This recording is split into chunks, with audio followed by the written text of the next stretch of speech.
This is Roxana from Avitiva, and today is day 35 of the 100-day challenge. It is Self-Care Tuesday, and today we're going to talk about up here more than down here. Yesterday I had a little rant about friendship and some other things. Today I'm going to give you the philosophical aspect of it, and I'm going to start by telling you that I posted something online on Facebook on my personal page that talked about people being here for a moment, a season, or for a lifetime. And I fully believe that. When I was born into a family where there were a mother, a father, two brothers, a sister, and me. And within 30 years, one brother was missing, and not too soon after that, the other brother was missing, and now my father passed away earlier this year. So now there's only the three women left. When I compare the time I spent with my brothers and the time I spent with my dad, then I would have to say that my brothers were here for a season and my father was here for one lifetime. There's a lot of stuff going on in my life which makes me think that I am starting a new journey, a new life, so to speak, which is the whole point of this channel. But the funny thing is that that doesn't only apply to people when they pass away or they go away. It also applies to people that you hang out or you talk to regularly or that you have on your Facebook's accounts, that sort of thing. And here's the thing. When I started Facebook, the only people that I had on my Facebook are people I know personally.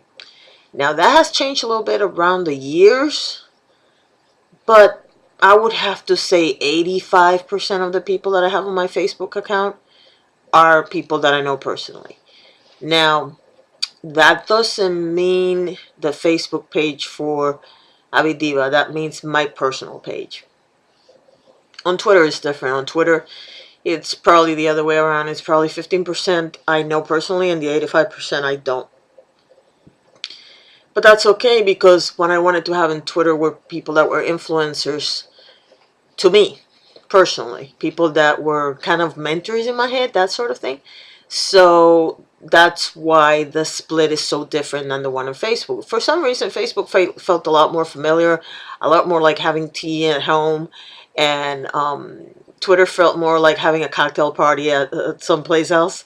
And that's probably why I defined it that way in my head, and it turned out to be like that as far as the people that I connect with on social media based on which platform I'm at.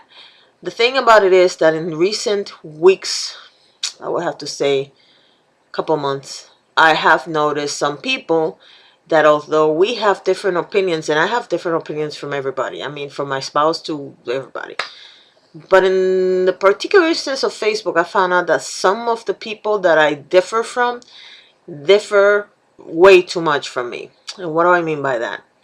Well, I know people that I've known for 30 years that turn out to be racist and discriminate against their own people. I've noticed people that are of one particular race, and they've always said that they don't discriminate, and yet they are supporting causes that are very discriminatory in nature. What else? Obviously, there's always the odd friend that has turned to a life of crime, and I really don't want any part of that. And the way I see it is like this. Maybe it's because I'm getting older, but I have patience or time for that baloney. If you support a cause, be it a religious cause, a personal cause, whatever kind of cause it is, but if you follow a cause or you support a cause that is discriminatory in nature against women, against Hispanics, against anybody, to be honest with you, I am telling you that you are discriminating against those people by supporting that cause. Therefore, I don't have time in my life for you. I just don't. It's not that I hate you. It's not that I don't want to be with you. It's none of that. It's a very simple matter of Sometimes people are supposed to be here for a little bit, and you need to let them go. You guys just grew up differently. Um, there's the person that I'm thinking in particular. 30 years ago, we had a lot of things in common. Now we don't. We really don't. We have absolutely nothing in common.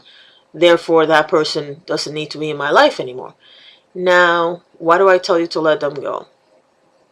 It's a very simple reason. You guys are no longer compatible in any sense of the word. You letting that person go allows them to make new friends that are more compatible with their way of thinking. It also gives you the space to connect with other people that are might be more compatible to you. I am a firm believer that if you want something, you need to let go of as much of the other things you have in your life in order to make space for that new thing. And that's why, and that's why I believe in that. I also don't believe in announcing it. Like, if you're not gonna hang out with somebody anymore, you don't have to like make a big announcement on Facebook. I am unfriending you and I don't ever want to speak to you again. It's unnecessary. You don't have to humiliate people that way. And besides, that says a lot more about you than it does about them. You simply, you know, since you don't run around, if you don't run around in the same circles with this person, you don't even need to tell them because they're probably not going to miss you to begin with. In my particular case, that person doesn't live anywhere near where I live. That person, last time I spoke to that person was like maybe 4 years ago. So I really don't need to communicate anything to that person. I just went ahead and took them out of my list. Don't have, it's not a lot of sacrificing in eliminating that person out of your life. Now, I've had people that have eliminated me. This usually happens if I stop working at a particular company. I've seen that a lot, where people, well, they no longer work with you, so they go ahead and unfriend you, and if they see you in the place of business, they'll say hi, but other than that, there's really nothing there. Well, if there was nothing there to begin with, then there's no reason for you to keep holding on to that friendship, online or off. And you shouldn't get upset about that either, because it's nothing personal. It's just that there was not that big of a connection to begin with. So what do you think? Do you hold on to friendships until they're just not only have passed their prime, but you guys don't even know each other really anymore? Or do you let go of friendships as soon as you see that you guys have grown in different directions? I would love to hear from you. So thank you for watching, and you have a wonderful night.